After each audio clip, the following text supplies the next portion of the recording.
Election commission نے جھوٹ بولا کہ تحریک انصاف فورن فنڈڈ ہے۔ فیصلے میں ایک الگ سے پیراگراف ڈالا گیا۔ چیف الیکشن کمشنر اور فیصلے کے خلاف عدالت جائیں گے۔ Chairman P T I Imran Khan نے اعلان کر دیا۔ انٹرویو میں عمران خان نے کہا کہ نون لیگ اور پیپلز پارٹی الیکشن میں بڑے بڑے سرمایہ داروں سے پیسے لیتے ہیں۔ اتحادیوں کی فنڈنگ کی رپورٹ الیکشن تک نہیں آئے گی۔ عمران خان نے انکشاف کیا کہ ایک ملک نے مجھے پیسے دینے کی پیشکش کی تھی۔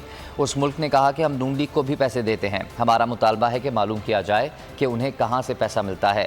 ہم نے فنڈنگ میں کوئی پاکستانی قانون نہیں توڑا۔ عمران خان نے کہا کہ سرٹیفکیٹ اور بیان حلفی میں فرق ہوتا ہے۔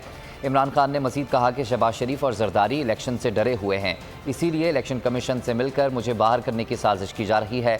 میرا نام ECL میں ڈال دیں، ان کا شکریہ ادا کروں گا۔ عمران خان نے انکشاف کیا کہ ایک ملک نے مجھے پیسے دینے کی پیشکش کی تھی۔ اس ملک نے کہا کہ ہم نون لیگ کو بھی پیسے دیتے ہیں۔ ہمارا مطالبہ ہے کہ معلوم کیا جائے کہ انہیں کہاں سے پیسہ ملتا ہے۔ ہم نے فنڈنگ میں کوئی پاکستانی قانون نہیں توڑا۔ عمران خان نے کہا کہ سرٹیفکیٹ اور بیان حلفی میں فرق ہوتا ہے۔ عمران خان نے مزید کہا کہ شہباز شریف اور زرداری الیکشن سے ڈرے ہوئے ہیں، اسی لیے الیکشن کمیشن سے مل کر مجھے باہر کرنے کی سازش کی جا رہی ہے۔ میرا نام ECL میں ڈال دیں، ان کا شکریہ ادا کروں گا۔ سبسکرائب کریں اور بیل دبائیں تاکہ کوئی خبر رہ نہ جائے۔